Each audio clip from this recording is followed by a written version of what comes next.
Welcome to the first workshop for the Smart Patients Healthcare Handbook. I'm Laura Kuligowska, and together we're going to inventory, organize, and analyze your health so you have more control, and squeeze every ounce of medical services that you need out of the system by being more proactive and prepared. As I mentioned in the introductory video, you don't have to have a copy of the Smart Patients Healthcare Handbook to participate in these workshops. You can create your own handbook by following along with this series. To begin, we're going to start with the Health Plan and Providers Worksheet starting on page 9. This is a fairly short worksheet. We're just going to go over how you're covered, what's covered, and where you go for those services. I'm going to be putting the field names on the screen so that you can write in the field names and fill them in later, or you can write them and fill them in along with the workshop. You'll want to pause the video if you are starting to write sloppy because you're rushing. Just pause, finish what you're writing, and start it back up again.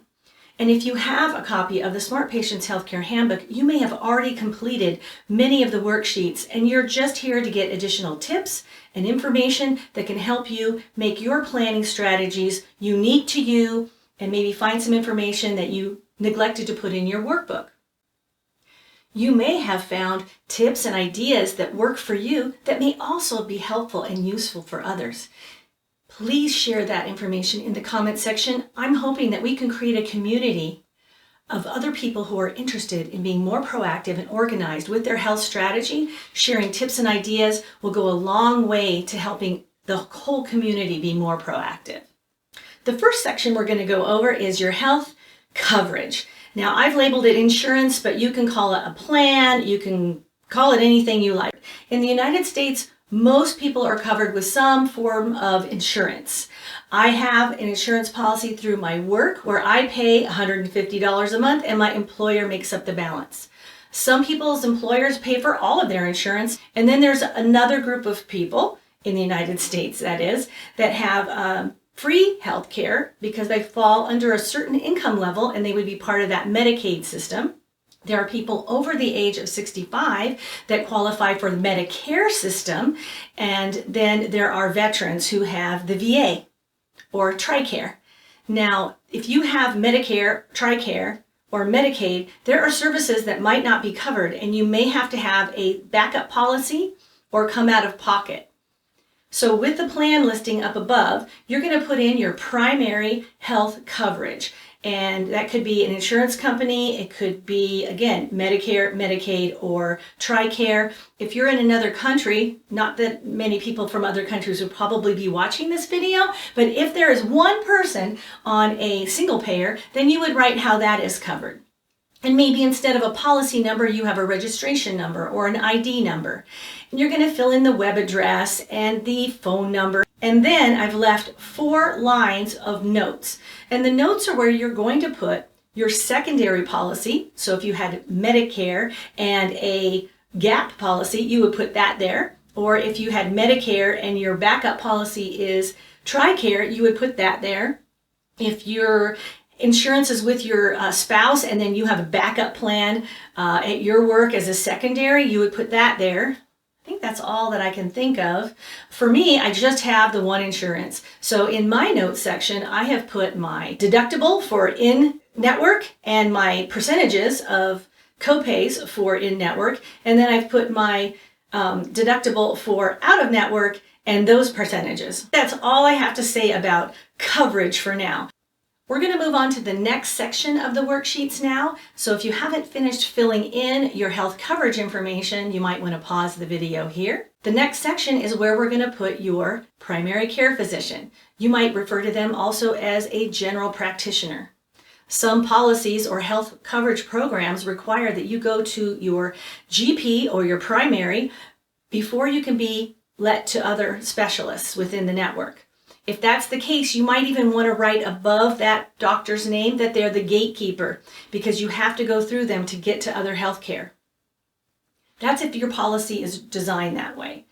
So you're going to write your primary care physician's phone number and all of their information on these lines. Now the next section we're going to look at is the pharmacy section. And here is where you're going to put your preferred pharmacy and your backup pharmacy. Maybe your preferred pharmacy is near your home and your backup is near your office. Maybe your backup pharmacy is near your children's school. Maybe your backup pharmacy is actually an online pharmacy, and you're going to put, instead of the address, the web address. Pretty simple section to fill out. There are some blank spaces where you could put your copay or some of your details about payment. That's about it for the pharmacy section. It's pretty straightforward. Now, in this next section, we're going to talk about where you go for an emergency. Now, in the United States, because we have insurance, a lot of insurance companies will incentivize you to use an urgent care instead of an emergency room for non-life-threatening conditions. So you may go to an urgent care for a minor laceration, maybe the symptoms of the flu. You might go there for a sprained ankle. I actually went to an urgent care in January 2020 for a broken leg that I actually thought was a sprained ankle. But that's a story for another day, right? Urgent cares are great for seeing a doctor pretty quickly. I was into that urgent care within 30 minutes, being x-rayed and put in a soft cast. There were no other people in the waiting room. And it was a Saturday afternoon, so now, if you go to an emergency room, you're most likely going there because there isn't an urgent care nearby. It's the weekend or after hours and your doctor can't see you and you feel seriously ill. Or again, you're having a life-threatening condition that the ambulance driver takes you to an emergency room. Emergency rooms are usually connected to a hospital where they can perform emergency surgery and do other emergency life-saving tasks. Now, if you are going to go to an emergency room because there is no urgent care and it's non-life threatening, a lot of times they'll let you set an appointment and you go at your appointed time. But if your closest emergency room is also a trauma center, and maybe even the #1 trauma center in your city, you may find that you get pushed back and pushed back and pushed back because as traumas come in, your non-life threatening emergency becomes less of an emergency to them. So if you have a doctor that will see you or take a call or do an online visit, that might be an alternative as well. But strictly in this section, we're going to look at urgent cares and emergency rooms. You're going to want to know the address, the phone number, probably the website if you have to set appointments that way. And then you're going to want to know the distance from your house. I suggest a drive-by. Please do a drive-by of the closest urgent care. Drive to your emergency room. You don't want the first time that you go to an emergency room to be when you need to go to the emergency room. Now we'll go on to some lighter things. We're going to talk about your dental and vision care. So dental and vision in the United States is usually handled under a separate policy. So you're going to write in your dental provider and all of their pertinent information, like address. If they're covered under a different policy, you'll note that. You'll put their email if they have one.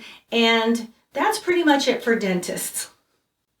And now we're going to move on to your vision care, your optical plan. You might have an optometrist or an ophthalmologist providing those services. You're going to write their information here, as well as their phone number, email address. You got the drill by now. Fill all that information in. A lot of times dental and vision are separate policies, so I left a little space for you to write that policy number in.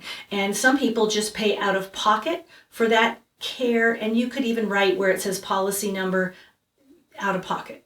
It's really up to you. You want to design this in an organizing style that you're going to understand. So if you put any secret codes in here, you might want to make a code cracker in the back of your book.